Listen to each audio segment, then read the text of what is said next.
Hello brother mother father. Kali ini gue akan membahas alur cerita film Barbie. Check it out. Di awal film, kita dikasih lihat adegan metafor yang menggambarkan gimana boneka Barbie mengambil alih minat bocil-bocil dari mainan boneka biasa jadi mau main boneka Barbie. Nah, sekarang dalam dunia Barbie hiduplah banyak Barbie dalam berbagai wajah yang berbeda dengan pekerjaan yang berbeda, di mana dunia Barbie ini matriarki. Dunia yang dipimpin oleh wanita, di mana di sini semua pekerjaan diisi oleh wanita. Bahkan presiden pun di sini juga wanita. Sementara di sini pacar Barbie itu adalah Ken. Di dunia Barbie ini juga Kennya ini beda-beda. Tapi satu hal yang sama dari semua Ken di sini adalah mereka nggak guna. Mereka cuma kerjaannya ini main doang, caper ke Barbie, pesta, dan bucin ke Barbie. Lalu ada Alan, yang mana cuma ada satu Alan di dunia Barbie itu. Dan ini ceritanya kayak boneka yang kayaknya nggak terlalu diminatin anak-anak. Dan sebenarnya di film ini nggak terlalu penting juga. Kita di sini ngikutin kisah dari stereotipikal Barbie dan stereotipikal Ken yang bucin banget sama Barbie dan caper. Tapi di sisi lain, Barbie nggak setertarik itu dengan Ken. Gua akan sebut stereotipikal Barbie sama stereotipikal Ken di sini sebagai Barbie sama Ken. Dan Barbie dan Ken yang lain gua akan sebut Barbie lain atau Ken lain. Di dunia Barbie ini, kehidupan tampak berjalan lancar. Setiap hari mereka isinya senang-senang terus dan layaknya boneka lah. Tapi sampai suatu malam, di pesta para Barbie dan Ken, Barbie agak bertindak aneh. Dia nanya ke para Barbie lain, "Kalian pernah nggak mikirin tentang kematian?" Yang mana membuat pesta berhenti seketika. Dan para Barbie dan Ken bingung dengan perkataan Barbie itu. Sehingga Barbie ngeles dulu tentang maksud perkataannya itu. Dan pesta baru kembali berjalan lagi. Dengan Barbie merasa bingung dengan apa ini yang dia rasain. Keesokan harinya Barbie ini ngerasa dia lebih aneh. Dia bau mulut dan dia yang biasanya turun dari rumahnya pelan-pelan kayak terbang, sekarang dia langsung jatuh. Dan yang paling parah adalah kaki dia jadi datar. Padahal harusnya kaki Barbie itu di sini ngikutin sepatu haknya walaupun nggak pakai sepatu hak.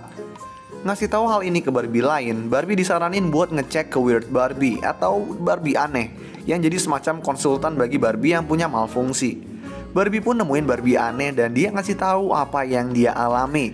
Dan Barbie aneh nyimpulin kalau orang yang mainin si Barbie ini lagi ngalamin, merasakan, dan mikirin hal yang dialami oleh Barbie sekarang ini. Yang mana orang yang mainin Barbie ini jadi secara nggak sadar ngetransfer pikiran dan perasaan yang dialaminya ke si Barbie. Barbie aneh ngasih tahu cara ngatasinnya adalah dengan pergi ke dunia asli dan nemuin orang yang mainin dia, lalu menghibur dia, biar dia nggak mikirin tentang hal-hal yang aneh lagi. Barbie pun harus ke dunia nyata. Dan ketika Barbie siap-siap dan pamitan sama Barbie dan Ken lain, Ken itu ngomong ke Ken lain kalau dia itu sebenarnya diajak sama Barbie ke dunia nyata. Cuma dia nggak mau aja dan si Ken lain ini nggak percaya. Jadi Ken panas dan diem-diem ikut si Barbie. Untuk ke dunia nyata, ada beberapa hal yang mesti dilakuin, kayak naik mobil, terus naik roket, perahu, dan lain-lain lah. Kemudian sampai ke dunia nyata, yang mana mereka sampai di pantai Venice.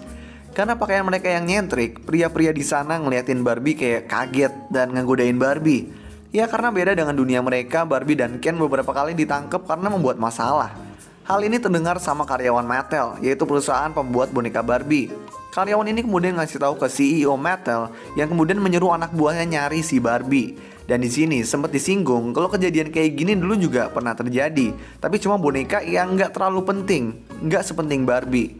Informasi mengenai Barbie ini juga didengar oleh Gloria, yaitu salah satu karyawan Mattel. Singkat cerita, Barbie sama Ken ini pisah jalan, di mana Ken pergi nyeterin jalan dan dia belajar mengenai patriarki. Dan kalau di dunia asli itu laki-laki yang menguasain dunia dan memimpin. Ken seneng dengan hal ini dan pergi ke dunia Barbie lagi buat bawa pengetahuan mengenai patriarki. Di sisi lain, Barbie dapat penglihatan mengenai pemiliknya, yang mana seorang anak cewek yang udah nggak mainin Barbie-nya lagi. Dan di sini di penglihatan itu anak cewek ini sering ada sama ibunya. Dengan clue yang dia dapat, dia pergi ke sekolah tempat si anak cewek itu berada. Si anak cewek itu bernama Sasha. Barbie nemuin Sasha dan ngasih tahu kalau dia itu boneka Barbie-nya. Tapi Sasha ini ternyata anaknya ini galak dan udah nggak suka Barbie dari lama. Sasha di sini ngatain Barbie aneh sampai si Barbie ini nangis dan pergi. Dia kemudian dijemput sama karyawan Mattel dan Barbie ini ikut-ikut aja karena dia nggak tahu. Sementara si Sasha ini dijemput sama ibunya yang merupakan Gloria. Dan Gloria inilah yang ternyata mainin boneka Barbie dan mikirin mengenai masalah-masalah yang dipikirin Barbie, yaitu salah satunya existential crisis. Gloria lalu ngikutin si Barbie. Di Mattel, CEO-nya seneng Barbie udah balik dan dia berencana naruh si Barbie ini dalam box mainan Barbie yang gede. Tapi Barbie ngerasa ini ada yang aneh nih. Jadi dia kabur. Barbie masuk ke dalam suatu ruangan di mana dia bertemu dengan nenek tua dan dia berbicara sebentar. Lalu ngasih tahu jalan keluar kepada Barbie dan anehnya, nenek itu tahu Barbie itu si Barbie. Lalu Barbie berhasil kabur dan dia kemudian diajak sama Gloria dan Sasha ke mobil dan kabur. Di perjalanan, Gloria pun ngejelasin semuanya ke Barbie tentang kenapa Barbie ini jadi gitu. Lalu Barbie ini ngajak Gloria dan Sasha pergi ke dunia Barbie. Yang mana sebenarnya gue masih bingung kenapa si Gloria dan Sasha ini juga ikut ke dunia Barbie gitu. Sesampainya di sana, Barbie ngerasa ada yang aneh dengan dunia Barbie. Kok Barbie lain ini pada nggak kerja ya? Pada beda gitu sikapnya. Dan para Ken di sepanjang jalan juga nggak ada. Barbie, Gloria, dan Sasha akhirnya nemuin Ken dan Ken yang lain yang sekarang sudah menerapkan patriarki di dunia Barbie ini. Dan para Ken sekarang yang memimpin. Sementara Barbie lain tuh kayak kecuci otak, kehipnotis, dan bekerja sebagai ibu rumah tangga dan kayak cuma ngedukung semua yang para Ken lakuin. Ken di sini jelasin ke Barbie dia ini ngerasa jadi lebih berguna sekarang.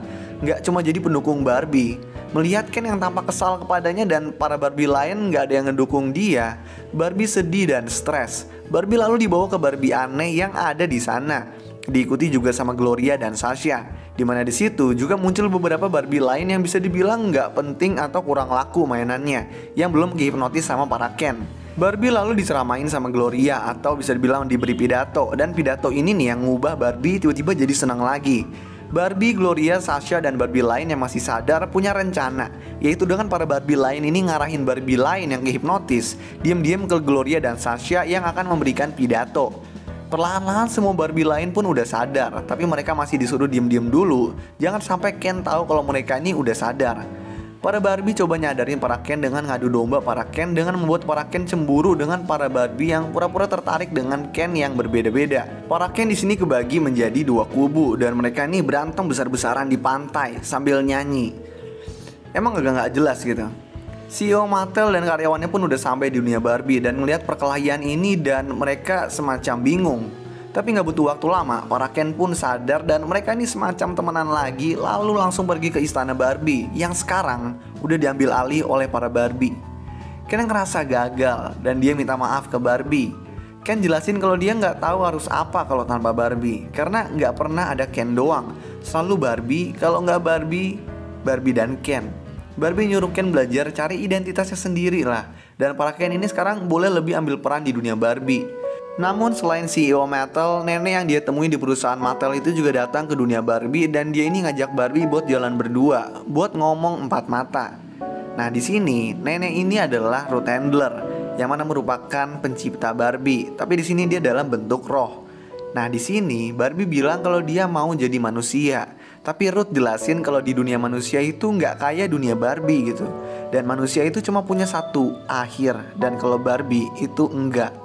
Barbie pun tetap mau jadi manusia, meskipun dia sekarang udah tahu menjadi manusia dengan kekompleksitasannya akan jauh lebih rumit dari hanya menjadi boneka Barbie. Ruth juga sempat jelasin kalau dia itu pencipta boneka Barbie, dan nama Barbie itu terinspirasi dari nama anaknya, yaitu Barbara Handler. Lalu Barbie pun jadi manusia.